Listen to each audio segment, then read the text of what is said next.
Les amis, Xabi Alonso a un énorme défi devant lui, trouver son milieu de terrain idéal pour cette équipe du Real Madrid. Parce que oui, si défensivement c'est plutôt pas mal à l'image de Dineyson, Militao ou encore un Alvaro Carras, offensivement c'est très intéressant avec Vinicius et Kylian Mbappé, au milieu de terrain c'est toujours le cafouillage ultime, on ne trouve toujours pas la recette qui fonctionne pour le tacticien basque et on le sait, le milieu de terrain dans le football est l'endroit où se gagnent les matchs, est l'endroit qui te permet d'avoir le contrôle d'un match et de pouvoir apporter et de surtout pouvoir appliquer les préceptes de Xabi Alonso. Et pour ça, Xabi Alonso va pouvoir compter sur tous ces milieux de terrain actuellement parce que oui, Jude Bellingham est de retour, Camavinga est aussi de retour et il avait déjà au milieu de terrain Arda Güler, Tchouaméni, Valverde ou encore un Ceballos, sans oublier le jeune crack du Castilla, Thiago Pitarch. C'est pour ça qu'on se retrouve aujourd'hui pour nous réfléchir au milieu de terrain idéal de cette équipe du Real Madrid, analyser chacun des joueurs et voir quelle combinaison de joueurs, s'il faut jouer à 3 ou à 4 au milieu de terrain et quel joueur aura quel rôle parce que oui,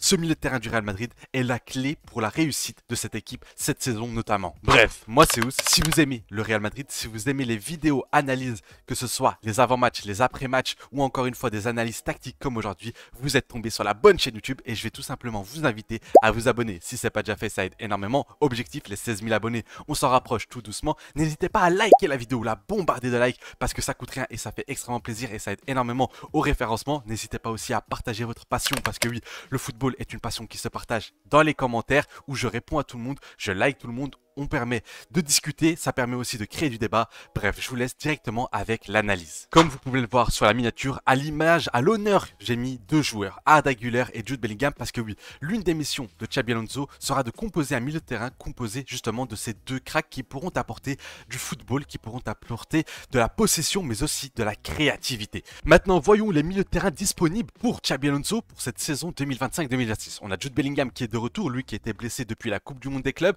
qui est enfin de retour. Il avait été titularisé lors de la lourde défaite face à l'Atlético Madrid. On a vu que son retour était peut-être prématuré. Là, il est de retour. Il joue quand même 15-20 minutes par match depuis cette défaite, depuis les matchs qui ont découlé justement de cette humiliation. On voit un Bellingham qu'on connaît, on voit un Bellingham qui est fit, un Bellingham qui est beaucoup plus fin et moins volumineux que la saison dernière et ça fait extrêmement plaisir parce que oui, le Jude Bellingham qui nous plaît, c'est le Jude Bellingham qui est assez fin, qui est assez maigre entre guillemets, qui est encore une fois très agile. Donc voilà, Bellingham va pouvoir apporter ce qu'il sait apporter, c'est-à-dire sa qualité de dribble, sa qualité de passe, son côté physique, sa capacité aussi à répéter les efforts, à venir reprendre des ballons dans la défense, un joueur qui est aussi d'un football total, c'est-à-dire c'est un joueur qui peut faire des passes décisives, qui peut marquer, c'est un joueur qui va apporter aussi de la présence dans la surface de réparation quand Kylian Mbappé lui va dézonner.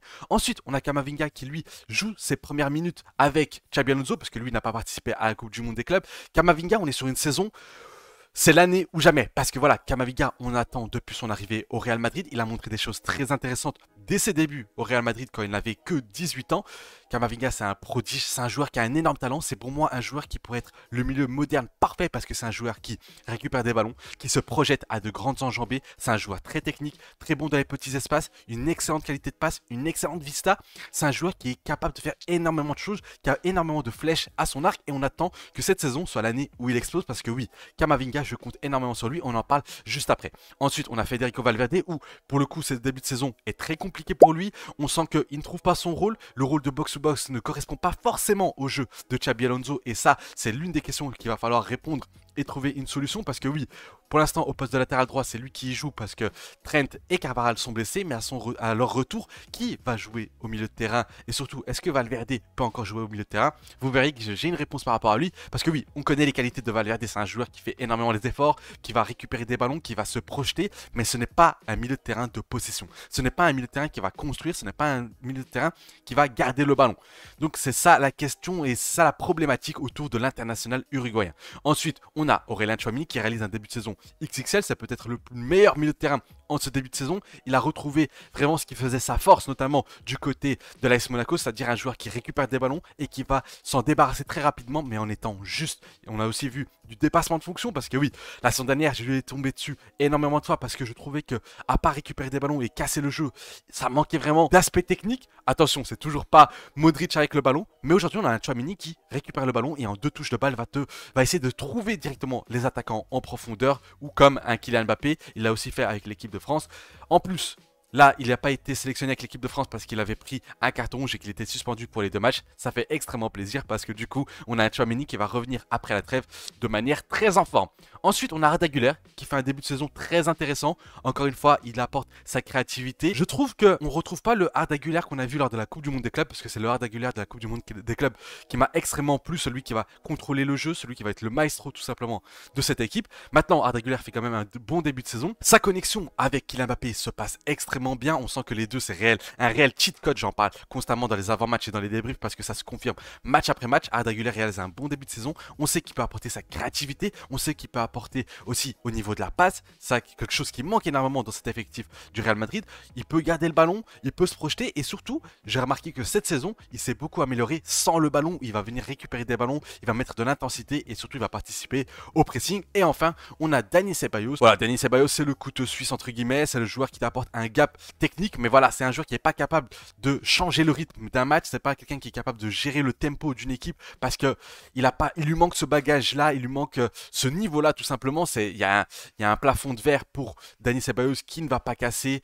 C'est un joueur de rotation qui fait l'affaire notamment. Et ensuite, on a un dernier joueur qui n'est pas dans la liste ici parce qu'il n'est pas noté dans l'équipe première du Real Madrid dans le site officiel. C'est Thiago Pitach. On ne l'a toujours pas vu en équipe première dans un match officiel, mais je pense que c'est un joueur qui a de l'avenir. C'est un joueur qui n'a que 18 ans. C'est un joueur qui a un profil très intéressant qui manque au Real Madrid, c'est-à-dire un joueur qui est dans la construction, qui va être très bas sur le terrain, qui va fluidifier le jeu, qui va exceller par la passe. Il est désormais à la Coupe du Monde des clubs, la Coupe du Monde, excuse-moi, des moins de 20 ans avec la sélection espagnole et il réalise pour l'instant une très bonne Coupe du Monde de ce que j'ai pu suivre, de ce que j'ai pu regarder.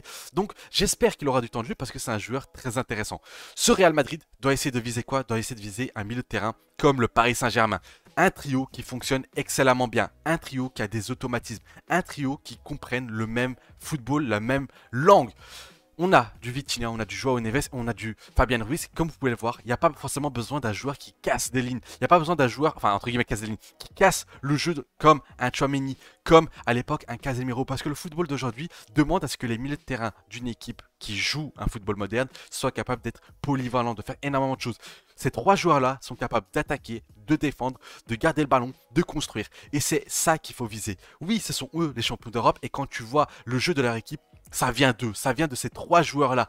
Si le PSG est aussi fort, c'est grâce à ces trois joueurs-là qui sont capables de faire énormément de choses, qui peuvent exceller à la passe, qui peuvent gérer le tempo, qui peuvent se lancer, qui peuvent casser des lignes. Voilà le milieu de terrain que le Real Madrid doit viser. Et le milieu de terrain, de toute façon, est quelque chose de très important, notamment pour le Real Madrid, parce que le Real Madrid a toujours eu un milieu de terrain excellent dans ses années glorieuses, comme ce trio-là qu'on ne pourra jamais oublier. C'est tout simplement un trio légendaire, avec Modric qui lui pouvait se projeter balle au pied, Toni Kroos qui était celui qui gère le tempo, qui est celui qui excelle à la passe. Et d'ailleurs, depuis son départ, il y a ce gros manque au milieu de terrain d'un joueur de ce style-là qui faisait énormément de bien au Real Madrid et qui a apporté tant qu'on ne voyait pas, entre guillemets, à l'époque, mais qui aujourd'hui, on sent son absence. Et un Casemiro qui cassait le jeu adverse, qui était là dans un rôle similaire. On a Tchouaméni, mais bon, Casemiro, c'était beaucoup plus fort, beaucoup plus intensif et qui s'était amélioré notamment dans ces dernières années au Real Madrid, notamment techniquement, où il apportait encore une fois un bagage technique supérieur à ce qu'on a actuellement au milieu de terrain.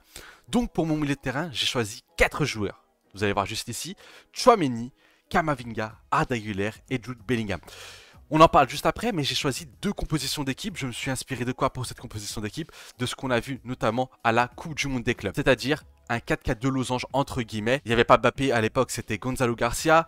Il n'y avait pas Camavinga, c'était Federico Valverde. Mais voilà, j'ai pris avec les joueurs actuels pour notamment dès le retour de trêve, imaginez ce milieu de terrain.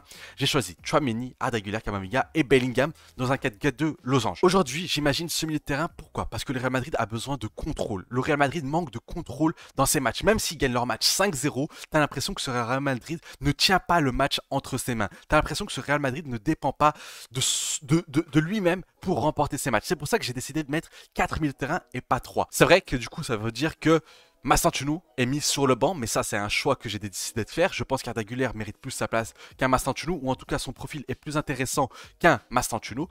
En point de basse, j'ai mis Tchouaméni, parce qu'aujourd'hui Tchouaméni est celui qui apporte de l'équilibre dans cette équipe du Real Madrid. Il est celui qui va vraiment soulager la défense, qui va vouloir même pouvoir revenir s'incruster dans une défense à 3. C'est un joueur qui apporte aussi au niveau de la passe. Ici, on va pouvoir prendre juste ici comme ça. C'est un joueur qui peut directement trouver des Kylian Mbappé, des Vinicius Junior. Et ça, c'est très intéressant cette saison parce que c'est quelque chose qu'il ne faisait pas la saison dernière. Mais on sait qu'il a la capacité de le faire. Tchouaméni peut venir soutenir vraiment dans toute cette zone-là. Et on sait qu'il brille à ce niveau-là. En termes de tacle glissé, tacle debout, il récupère un nombre de ballons incalculable. À la relance, c'est aussi un joueur qui va venir aider son équipe. Ensuite, j'ai mis Arda Güler. Arda Güler qui aura un rôle hybride. Je ne l'ai pas mis au poste de numéro 10 parce que je pense que Bellingham va occuper ce rôle de 10 parce qu'il va pouvoir apporter notamment dans cette surface en plongeant très souvent. On le sait que c'est quelque chose qu'il est capable de faire. C'est quelque chose où il est très fort. C'est là où il a excellé lors de sa première saison où il a fini 3e au Ballon d'Or, on le rappelle. C'est quand Bellingham avait cette liberté d'être à la fois au milieu de terrain, mais quand le Real Madrid avait le ballon, excusez-moi, il avait la capacité de se projeter dans la surface. Surtout qu'on sait que Kylian Mbappé est un joueur qui décroche énormément et que Vini va pouvoir coller aussi la ligne sur le côté gauche. Donc Bellingham va pouvoir avoir ce rôle hybride de numéro 10, de numéro 9 et même de numéro 8 parce qu'on le sait, Bellingham a la capacité de venir récupérer des ballons. C'est un joueur intensif. À la base, c'est une sorte de box-to-box.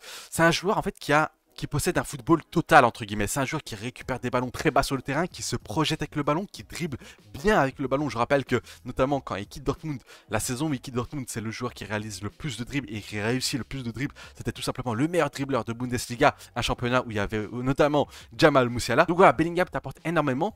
Et moi, je veux voir Arda Güler plus bas. Pourquoi? Parce que lors de la Coupe du Monde des clubs, on le voit juste ici, même si là, il est très haut sur le terrain, on avait un Arda Güler qui était plus en tant que maestro. On avait un Arda Güler qui venait aider presque dans un double pivot avec Tchouaméni et qui venait aider à la relance et ça portait toute sa qualité parce que Arda Güler quand il a le jeu devant lui, c'est un joueur prodigieux, c'est un joueur qui excelle par sa vision de jeu, par sa qualité de passe, par sa qualité technique et ça c'est quelque chose qui manque dans ce Real Madrid quand Arda Güler est en numéro 10. Je l'ai mis Camavinga. Pourquoi? Parce que j'ai envie de faire confiance à Camavinga. Parce qu'aujourd'hui Valverde, évidemment il y a une concurrence entre les deux. Quand Trent et Carvajal vont revenir, forcément il y aura une concurrence entre Camavinga et Valverde. Camavinga, malheureusement c'est du potentiel, malheureusement c'est des perspectives qu'on peut imaginer. Mais maintenant on attend de voir sur le rectangle vert. Valverde, lors de la Coupe du Monde des clubs, d'ailleurs de cette Coupe du Monde des clubs, Valverde réalisait un très bon tournoi où il a montré qu'il était très présent offensivement, il avait marqué pas mal de buts, il se montrait, il faisait des appels qui vraiment faisaient mal à la défense adverse.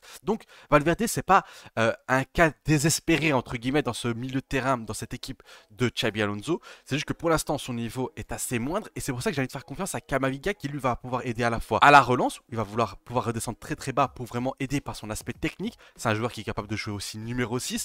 On peut imaginer même un Tchouaméni plus haut sur le terrain et un Camavinga plus bas. C'est un joueur qui vraiment va être excellent à la relance parce que techniquement, il a la capacité à la fois de pouvoir éliminer son vis-à-vis et du coup, avec le ballon, pouvoir se projeter très haut et casser des lignes. C'est un joueur qui a la capacité au niveau de la passe de trouver directement un long ballon, que ce soit pour Vinicius ou pour Kylian Mbappé. Donc voilà, c'est un joueur qui est aussi capable de faire énormément de choses. C'est un joueur qui est capable aussi de venir aider au poste de latéral gauche. On le sait, c'est un poste où il peut jouer et donc il a cette capacité de venir aider notamment un Alvaro Carreras. C'est un joueur qui peut se projeter aussi très haut sur le terrain parce qu'il a cette capacité d'être excellent dans les petits espaces. Donc voilà, c'est pour ça que j'ai décidé de mettre Camavinga. Arda Güler qui lui aura du coup ce rôle à la fois de milieu de terrain, de très bas, presque un numéro 6 comme un Vitinha, parce que moi ce que j'attends d'Arda Güler aujourd'hui, c'est presque le rôle d'un Vitinha, d'un Pedri au Barça. Un joueur qui est capable de faire énormément de choses, qui est capable d'initier les actions, de construire les actions, mais aussi de les terminer et d'être dans les 30 derniers mètres. Parce que oui, Arda Güler est très bon dans les 30 premiers mètres, mais il est très bon aussi dans les 30 derniers mètres où il apporte cette créativité. Maintenant, cette créativité, c'est le problème de ce Real Madrid, mais je pense qu'avec Camavinga, Bellingham et Arda Güler, tu peux avoir cette créativité. Je pars avec une attaque à 2. Attention, on n'est pas dans un 11 idéal, on en parlera ça juste avant la reprise justement des matchs, mais j'ai mis une attaque à 2. Pourquoi? Parce que Vini a toujours excellé dans une attaque à 2 et Kylian Mbappé est très bon lui dans le demi-espace droit. Avec un Valverde qui monte très haut sur le terrain, avec un Carreras qui monte aussi très haut sur le terrain, ça peut te donner une équipe de ce style-là avec un Jude Bellingham très haut ici et d'avoir vraiment tout ça. Voilà, en phase offensive, tu peux imaginer avoir un surnombre en attaque avec 1, 2, 3, 4, 5, 6, 7 joueurs et Tchouaméni qui est vraiment là pour aider. Attention, ce qu'il ne faut pas négliger non plus, c'est que Huysen, j'ai pas voulu le mettre dans les milieux de terrain, mais Huysen aura un rôle très important, notamment à la construction. On le sait, c'est un joueur qui se projette énormément, qui est très souvent même plus haut qu'un Tchouaméni. C'est un joueur qui peut venir combiner, c'est un joueur qui se projette très haut, c'est un joueur qui a une excellente qualité de passe et une excellente vista. Ces derniers matchs, il n'a pas été exceptionnel, mais c'est un joueur qu'on a vu en début de saison, était tout simplement sensationnel. Moi, c'est un joueur sur qui je compte notamment à la construction, et ainsi, tu te retrouves avec une équipe avec énormément de talent en termes de créativité et tu augmentes le gap technique. Pour moi, cette équipe du Real Madrid manquait de technicité, manquait de propreté avec le ballon. Tu vois énormément de matchs où le Real Madrid, c'est du à peu près. Il y a énormément de déchets, des mauvais contrôles, des mauvais passes. Et là, c'est ça qu'il faut améliorer dans ce Real Madrid si tu veux pouvoir rivaliser dans les grands matchs. Maintenant, j'ai parlé aussi d'une autre tactique, c'est celle-ci. Évidemment, sur le papier, ça ne sera pas ça, mais je parle vraiment de avec le ballon. Tu pars avec Carreras qui recentre dans une défense à 3 avec Huysen et Militao. Un double pivot ici. Je vais mettre juste, voilà, un double pivot Camavinga, Tchouaméni qui va assurer la relance mais aussi la récupération de balles, notamment sur les côtés ici avec Tchouaméni qui va à droite et Camavinga sur le côté gauche. Avec ce milieu de terrain, je trouve que c'est un milieu de terrain qui est complémentaire. Pourquoi? Parce que tu as un Camavinga qui est capable de se projeter, tu as Tchouaméni qui va lui plutôt récupérer les ballons et délivrer d'excellents ballons en profondeur. Tu as Valverde et Vini qui vont s'occuper d'écarter le jeu, d'apporter de la largeur et surtout en soutien de Kylian Mbappé, tu as Bellingham et Arda Güler.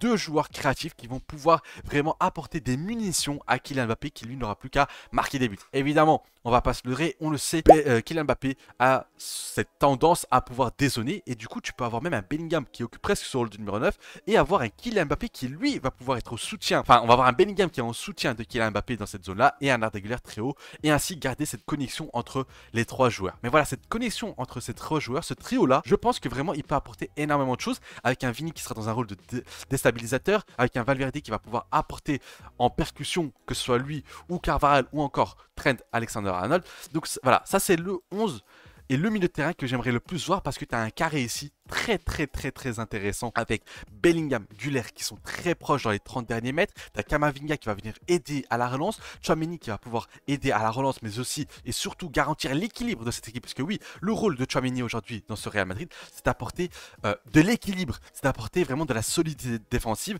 en sachant que tu auras une défense à 3 qui va s'occuper vraiment de garantir aussi une armada défensive. C'est ça le 11 dont je me suis inspiré, c'est surtout avec Mastantuono ici qui était titulaire notamment du match face à Villarreal, le dernier match avant la trêve, mais j'ai décidé de mettre Güler à la place. Après voilà, c'est une question de changement. Tu peux aussi imaginer un Güler ici en poste de double pivot, tu peux imaginer ici plutôt un Mastantuono. Si Mastantuono fait d'excellents matchs et qu'il vraiment il mérite sa place de titulaire, tu peux imaginer un truc comme ça parce que sans le ballon, Carreras qui repasse ici, Huysen, Militao et Valverde qui redescend ici, tu reprends Mbappé du coup en 9, Vini ici, Mastantuono ici et Bellingham. On dit ça sur le papier, c'est ce que donnerait cette composition d'équipe et ce milieu de terrain. Et sans le ballon, ça donnerait même Mbappé ici, Bellingham ici. Et ça donnerait un 4-4-2 à plat avec un double rideau défensif. Donc voilà. C'est ce qu'on peut imaginer si Mastantuono est titulaire. Maintenant, si Mastantuono n'est pas titulaire, comme j'ai dit, tu remets Camavinga juste ici et tu le mets dans le double pivot et tu mets Güler sur le côté droit qui va venir défendre mais qui va venir rentrer à l'intérieur du jeu dès que l'équipe récupère le ballon. Donc voilà, c'est le milieu de terrain que j'espère, c'est le milieu de terrain idéal que j'imagine pour cette équipe du Real Madrid. Évidemment, on va voir ce que Xabi Alonso, lui, va nous proposer, mais c'est ce que j'ai envie de faire avec cette équipe du Real Madrid. Comme vous pouvez le voir, je parle beaucoup de équipe sans ballon, équipe avec ballon, d'animation de jeu sur le papier, parce que c'est une équipe qui va énormément bouger. Encore une fois, si on reprend ici ce que je voulais mettre en place, on avait Kylian Mbappé, Bellingham, on avait du coup un Arda Güler qui rentre à l'intérieur du jeu pour laisser Valverde sur la largeur, Vini qui est sur la largeur, un double pivot Kama, Tchouaméni, Militao qui cale un peu à droite, Carreras sur le côté gauche et Huysen. Voilà, ça c'est quelque chose qui me plaît. Pourquoi? Parce que tu as ce fameux carré magique ici. Vraiment un carré où je trouve que ce milieu de terrain apporte de la technique, apporte de la créativité, apporte en qualité de passe, en qualité de dribble. Pourquoi? Parce que Bellingham et Camavinga sont d'excellents dribbleurs. Même Güler est un excellent dribbleur. Qualité de récupération de balle parce que tu as Camavinga et Tchouaméni. Qualité de passe et de vista avec Bellingham et Arda Güler.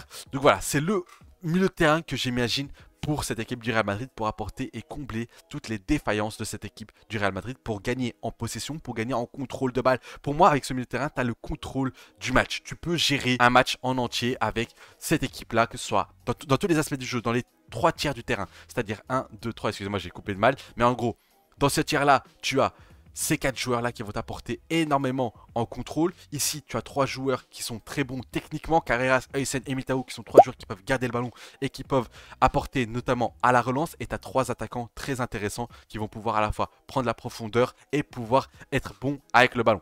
Donc voilà, c'est le 11 et enfin c'est surtout le milieu de terrain idéal pour ma part. Voilà les amis, la vidéo touche à sa fin. Je voulais vraiment discuter de ce milieu de terrain et vous exposer, vous illustrer l'équipe et le milieu de terrain que j'attends pour ce Real Madrid pour le reste de la saison, avec les retours de Bellingham et Camavinga qui en sortie de banc ont montré qu'ils étaient déjà très intéressants, et ce sont des joueurs qui t'apporteront vraiment un gap technique et un gap physique. Ce sont des joueurs qui récupèrent des ballons, qui se projettent, qui cassent des lignes. C'est pour ça que j'ai voulu imaginer ce milieu de terrain là. Je sais que Xabi Alonso teste énormément de choses. À un moment donné, il va devoir trouver son 11 idéal parce que sinon ça va être très compliqué pour le reste de la saison. J'espère qu'avec ce milieu de terrain, on aura un peu plus de football parce que oui, depuis le début de saison, il y a des améliorations, que ce soit en termes de pressing, que ce soit en termes défensifs, même si attention, tu en prends 5 face à l'Atlético Madrid. Offensivement, tu as une équipe qui attaque mieux, mais tu n'as toujours pas le contrôle et tu n'as toujours pas ce précepte fondamental du jeu de Xabi Alonso, c'est-à-dire de vraiment avoir la main mise sur le match et de contrôler le match et d'être toi l'acteur principal de ta rencontre, ce qui manque, j'ai l'impression, ce qui n'est pas le cas en ce moment avec le Real Madrid. Maintenant, plus qu'à espérer et voir ce que ça va donner. Attention, comme j'ai dit, à Thiago Pitach qui peut vraiment avoir un rôle très intéressant dans ce milieu de terrain-là, notamment à la place d'un Camavinga, parce que c'est un joueur qui a ce profil-là.